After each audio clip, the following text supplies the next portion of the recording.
Salut. Bienvenue pour cette nouvelle vidéo du coup qui n'était pas prévue, je comptais pas du tout parler des Game Awards, mais du coup en me réveillant ce matin, parce que pour vous dire nous sommes le vendredi 13 et il est 8h, ça fait 2 heures que je suis réveillé, et j'ai eu le temps de regarder tous les trailers qui ont été dévoilés pendant cette cérémonie, donc cérémonie des Game Awards, vous savez très bien comment ça se passe, ça élit le meilleur jeu de l'année, etc. etc. Je vais pas vous parler de toutes les les prix qui ont été décernés, puisqu'il y a clairement des catégories où j'en ai absolument rien à foutre, mais on va en parler de certaines, et ensuite je vais vous lister en fait moi les trailers qui m'intéressent le plus, où il y a de la hype ou de l'attente, où j'ai hâte d'en savoir plus. J'ai volontairement mis certains jeux de côté, bien sûr, parce que c'est des jeux qui ne m'intéressent pas. Sur certains jeux, je n'ai pas eu le temps de glaner plus d'infos, donc si je raconte des conneries des fois, n'hésitez pas à me dire en commentaire, parce que ça peut arriver également. Le GOTY de l'année a été décerné à Astrobot. Alors personnellement, non. Pour moi, c'était pas ça qui aurait dû se passer. J'aurais clairement vu beaucoup plus Black Myth Wukong, qui d'ailleurs est le choix des joueurs, donc notre choix. Mais si vous ne le saviez pas, le vote des joueurs ne compte que pour 10% du vote global. Donc est-ce que vous trouvez qu'il y a encore un intérêt à ce que nous votions pour les Game Awards ? Bref, également il y avait le DLC de Elden Ring qui était présent dans la liste nominée des meilleurs jeux de l'année. Alors ça fait énormément débat, et c'est vrai que pour moi en fait ils auraient clairement dû créer une section meilleur DLC, puisque nous avons beaucoup de DLC qui sortent, et puis le DLC de Elden Ring, je suis désolé, il dure 40 heures quand même, donc ce n'est pas rien. La meilleure direction artistique va également à Astrobot. Alors là, pour moi, clairement, c'est un non. Je suis désolé, je vois pas à quel moment il est censé remporter ce titre. Moi, j'aurais plutôt mis exactement comme avant, c'est-à-dire soit Black Myth Wukong, soit le DLC de Elden Ring, puisque clairement, visuellement et en DA, c'est largement au-dessus, mais bref, comme d'habitude, ce n'est que mon avis. Ensuite, nous avons le jeu le plus attendu de l'année, et ce prix est décerné à GTA 6. En même temps, il s'attendait à quoi? Forcément que ça allait être GTA 6 qui est le plus attendu. Je veux dire, depuis la sortie du trailer, il y a un peu plus d'un an maintenant, bien nous attendons un trailer numéro 2 et surtout une date de sortie définitive. Donc oui, bien sûr que le jeu le plus attendu est GTA 6. Je vais vous parler maintenant des trailers et des annonces qu'il y a eu pendant ces Game Awards. Alors c'est une liste que j'ai fait perso, j'ai volontairement mis des jeux de côté, bien sûr, donc si votre jeu le plus attendu n'est pas dedans, je m'en excuse par avance, mais n'hésitez pas à me dire en commentaire, vous, ce qui vous hype le plus en termes de trailers. Bref, du coup, nous allons commencer par Turok Origins. Alors Turok, c'est des licences qui datent maintenant. Moi j'ai joué au premier à l'époque, et j'en attends un petit peu plus, avoir un peu plus d'informations sur ce Turok Origins, parce que clairement ça peut être assez sympathique d'y jouer. Le prochain, c'est Game of Thrones King Road. Alors, je m'attendais pas du tout à ce qu'il y ait un trailer de ce jeu au Game Award, mais bon, pourquoi pas. Donc ça a clairement l'air de suivre, évidemment, la trame de la série, puisque dans le jeu, dans les images qu'on a vues, on peut voir les personnages principaux de la série. Donc je pense que ce sera un action-aventure narratif. Ce n'est que mon avis, on attend un peu plus d'informations là-dessus.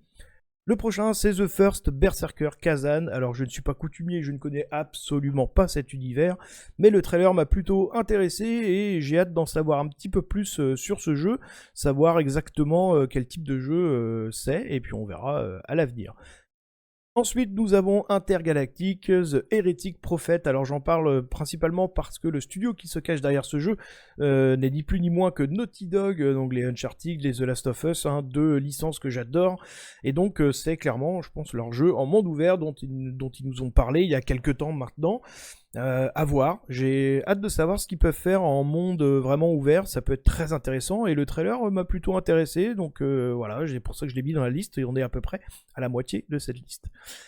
Le prochain, c'est Elden Ring Night Rain. Alors celui-ci, je pense que je ne vais pas être la cible, puisque ça a l'air d'être exclusivement du multijoueur, donc n'hésitez pas à me reprendre si je dis des conneries, parce que j'ai pas eu le temps vraiment de trop creuser le sujet. Voilà, toujours avec cette DA magnifique, et pareil, on a hâte d'en savoir plus là-dessus, surtout si vous n'avez pas fait le DLC, et même Elden Ring, n'hésitez pas à y aller, c'est un jeu qui est excellent. Ensuite, nous avons The Witcher 4, bien sûr, jeu très attendu. La licence The Witcher est vraiment excellent. Alors, dans cet opus-là, évidemment, nous ne jouerons plus Gérald de Rive. Normalement, il devrait être présent dans le jeu comme un personnage secondaire, enfin voilà, un personnage non joueur. Donc à voir, en espérant qu'ils vont pas nous faire une sortie à la Cyberpunk, hein, puisque sinon clairement ce serait une catastrophe. Et puis en attendant, si vous avez envie de remettre un peu les mains sur un The Witcher, bah n'hésitez pas à reprendre le Witcher 3, ils ont fait une petite upgrade graphique et tout, etc. Et puis le jeu est toujours aussi intéressant, évidemment. Ensuite, et c'est l'avant-dernier de ma liste, c'est Mafia, The Whole Country. Alors Mafia, c'est une licence que j'adore. Les deux premiers sont vraiment excellents. Mafia 3, malheureusement, à sa sortie, était catastrophique, hein, faut quand même le dire. Était extrêmement gourmand, et puis, sans déconner, hein, tous les problèmes qu'il y avait in-game, il y a, qui est complètement con, les missions répétitives, etc. Mais pour ceux qui sont sur PC, sachez qu'il y a des mods pour régler tout ça. C'est en plus du drag and drop, hein, tout simplement, dans le fichier du jeu, dans le dossier du jeu, pardon. Donc c'est assez simple à régler. Moi je l'ai relancé pour tester, franchement c'est très cool. Il y a un mode graphique et vous avez un mode global qui va retravailler la conduite, l'IA, les armes, et puis surtout qui supprime toutes ces missions très répétitives qu'on était obligé de faire pour avancer dans l'histoire principale. Donc c'est plutôt intéressant, et ce Mafia The Whole Country, j'ai vraiment très très hâte d'en savoir plus. Alors on sait qu'il sort en été 2025, mais j'ai hâte de voir du gameplay personnellement. Et le dernier de cette liste, c'est Crimson Desert. Alors ce jeu, depuis les premières images, moi ça m'a hypé instantanément. Ça a l'air d'être vraiment excellent, monde ouvert, etc. Très très cool. Et en plus de ça, les devs partagent beaucoup de vidéos, donc que ce soit du développement classique, mais surtout pas mal de gameplay avec des combats de boss, etc. Et ça nous permet également de voir un peu plus sur l'univers de ce jeu. Vraiment, ce trailer, il m'a bien hypé. J'ai très très hâte d'avoir une date de sortie et voir aussi la config recommandée, parce que je pense qu'avec ce jeu-là, mon PC risque de partir littéralement dans l'espace. Donc voilà, c'est tout ce que je pouvais vous dire à peu près sur les Game Awards, mon ressenti, mon avis personnel et aussi évidemment, et puis ma liste de trailers, hein, qui m'ont hypé, qui m'intéressent, etc. Mais surtout, vous, je veux votre avis, moi, sur les résultats des Game Awards. Qu'est-ce que vous pensez du fait que ce soit Astrobot qui ait remporté le prix de l'année, qui a remporté même la meilleure direction artistique? Est-ce que vous aurez vu un autre jeu?